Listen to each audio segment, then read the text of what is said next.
एक छोटे से गांव में पहाड़ियों के बीच तीन भाई रहते थे, सिमियन, तारास और इवान। यह गांव अपनी सुंदरता और शांति के लिए जाना जाता था, जहां हर कोई एक दूसरे को जानता था और एक दूसरे की मदद करता था।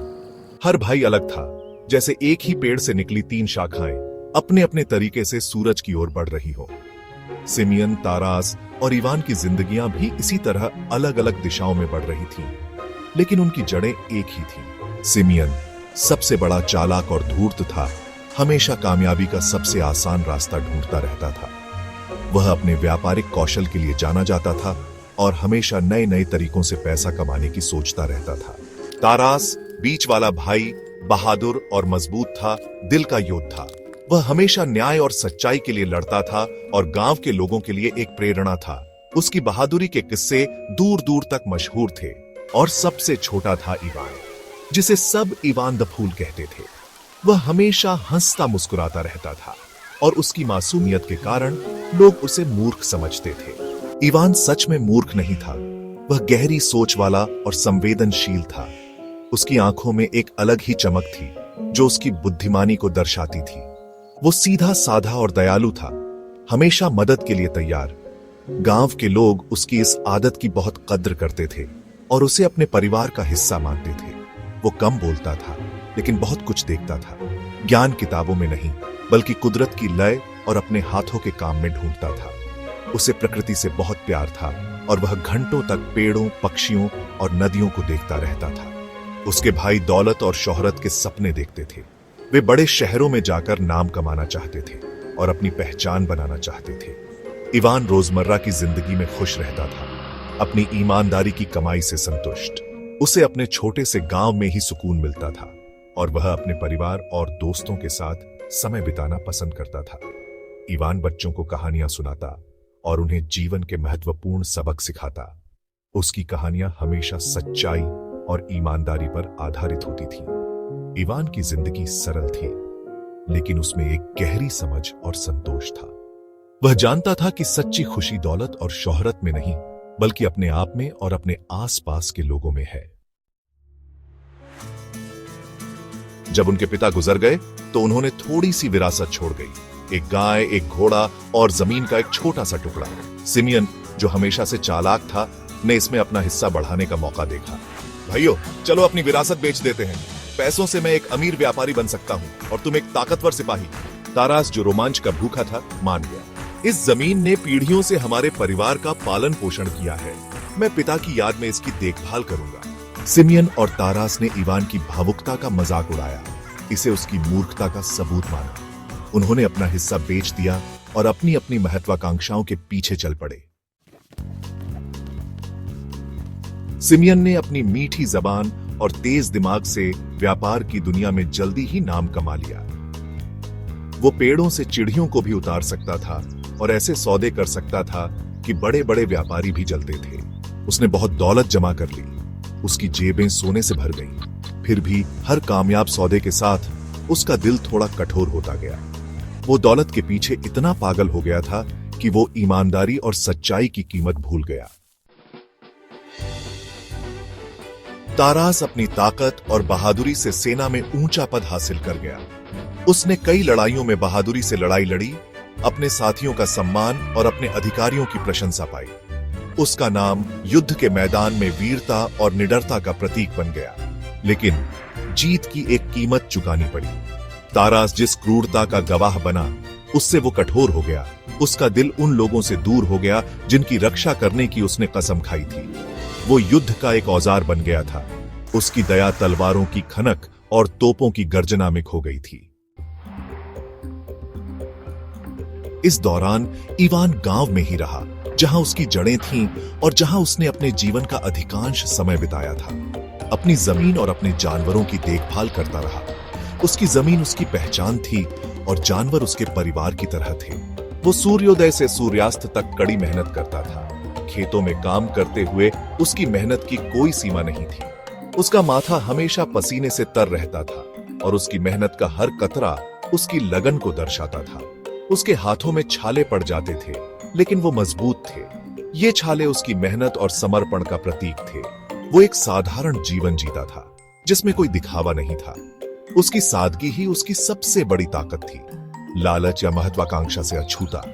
उसकी इच्छाएं सीमित थीं और वो अपने पास जो कुछ भी था उसमें संतुष्ट था। वो अपनी थोड़ी सी फसल जरूरतमंदों के साथ बांटता था, क्योंकि उसे पता था कि असली खुशी बांटने में है। थके हुए मुसाफिरों को आश्रय देता था और उनके साथ अपनी कहानियां और अनुभव साझा करता था। और हर मिलने वाले के लिए उसके पास एक मीठा शब्द होता था। उसकी बातें लोगों के दिलों को छू जाती थीं। गांव वाले जो कभी उसकी सादगी का मजाक उड़ाते थे, अब उसे सम्मान और प्रशंसा की नजर से देखते थे। उन्होंने उसकी सच्चाई और ईमानदारी को पहचाना। उन्होंने इवान में एक ऐसी बुद्धि देखी जो चालाकी या बहादुरी से परे थी। एक ऐसी बुद्धि जो जीवन के गहरे अर्थ को समझती थी। एक ऐसी बुद्धि जो दया, ईमानदारी और जमीन से गहरे जुड़ाव पर आधारित थी। इवान का जीवन एक उदाहरण था कि सादगी और सच्चाई में कितनी शक्ति होती है। तीनों भाइयों और उनके अलग अलग रास्तों की खबर जार के कानों तक पहुंची। उत्सुक होकर उसने उनकी बुद्धि की परीक्षा लेने का फैसला किया।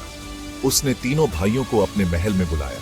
मेरे पास तुम्हारे लिए एक काम है, जार ने घोषणा की। जाओ और दुनिया की सबसे कीमती चीज मेरे लिए लाओ। जो कामयाब होगा उसे मेरा आशीर्वाद और एक बड़ा इनाम मिलेगा। सिमियन अपने व्यापारिक कौशल पर भरोसा करते हुए कीमती रत्नों और दुर्लभ कलाकृतियों से भरा एक संदूक लेकर लौटा, यह मानते हुए कि ये दुनिया की सबसे कीमती चीजें हैं। महाराज, ये दूर दूर के देशों से खजाने हैं, सबसे कीमती चीजें जो मुझे मिल सकी। तारास अपनी सैन्य जीत से उत्साहित जार को दुश्मन की रक्षा व्यवस्था का नक्शा दिखाया, यह मानते हुए कि ज्ञान ही सबसे बड़ा हथियार है।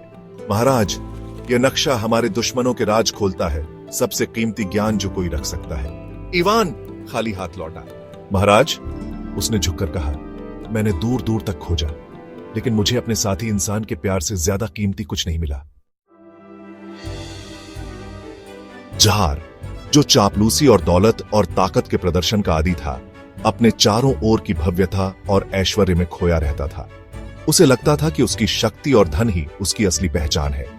लेकिन एक दिन जब उसने इवान से मुलाकात की तो उसकी सोच बदल गई। इवान के सीधे साधे जवाब से हैरान रह गया। इवान ने बिना किसी डर के, बिना किसी चापलूसी के सच्चाई से बात की। उसकी सादगी और ईमानदारी ने जार को चौंका दिया। उसने सबसे छोटे भाई के मोटे हाथों को देखा, जो मेहनत और संघर्ष की कहानी बयां कर रहे थे। ये हाथ जो खेतों में काम करते थे, जो औजारों को पकड़ते थे, जार के लिए एक नई कहानी कह रहे थे। जिन हाथों ने सिर्फ ईमानदार मेहनत और निस्वार्थ सेवा ही जानी थी, ये हाथ जो दूसरों की मदद करने के लिए हमेशा तैयार रहते थे, जार को एक नई दृष्टि दे रहे थे। उसने इवान की आंखों में एक ऐसी बुद्धि देखी जो किसी भी रत्न से ज्यादा चमक रही थी। एक ऐसी बुद्धि जो अनुभव और जीवन के संघर्षों से निकली थी। इवान की आंखों में एक गहराई थी जो जार ने पहले कभी नहीं देखी थी। एक ऐसी बुद्धि जो दया और करुणा से पैदा हुई थी। इवान की आंखों में जो करुणा थी, उसने जार को सोचने पर मजबूर कर दिया। उसने महसूस किया कि असली ताकत और मूल्य दया और करुणा में है। मेरा मानना है महाराज कि असली कीमत उस प्यार और दया में है जो हम एक दूसरे को दिखाते हैं। यह प्यार और दया ही हमें इंसान बनाते हैं और यही हमारी असली पहचान है। जार को एहसास हुआ कि इवान, जिसे मूर्ख कहा जाता था, ने उसकी चुनौती का असली मतलब समझ लिया था। इवान ने दिखा दिया था कि असली मूल्य भौतिक संपत्ति में नहीं, बल्कि मानवीय गुणों में है।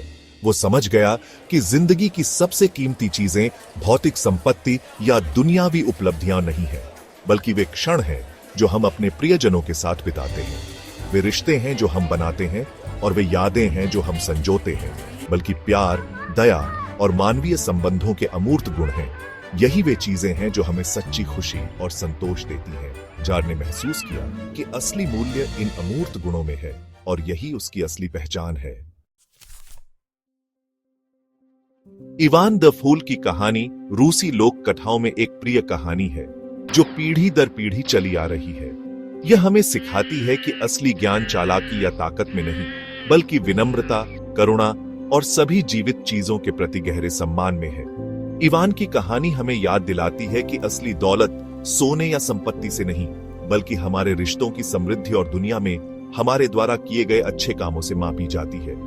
यह एक ऐसा संदेश है जो हमेशा के लिए प्रासंगिक है।